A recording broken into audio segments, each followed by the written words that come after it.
The bridge was one of those things that has stood the test of time. You know, it's been here since 1901. It was here before cars were here.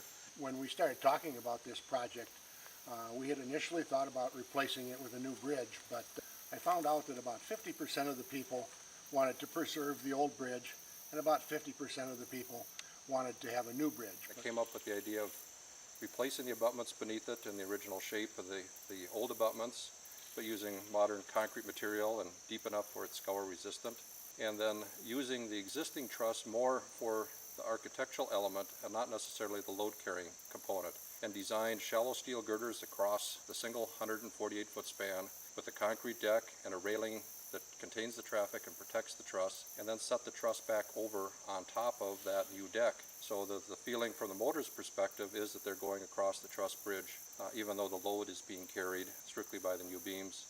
Construction project, we actually picked the truss in the fall, had it set on temporary vents supporting the structure. We demolished the scour susceptible limestone block abutments, and over the course of the winter and into the spring, we had some severely high water levels. So the contractor actually had to construct cofferdams and then continually raise the level of their cofferdams, fighting water overtopping as they were trying to work down in the bottom to construct the footings and the abutments. So when it was all said and done, and we had the high water levels and the ice going through the river with that truss sitting on its temporary vents, when we got it set on its permanent home with the pile-supported strong concrete abutments, I was quite a sense of relief. And to know that it fit and that we were bringing it home to completion was a tremendous sense of accomplishment.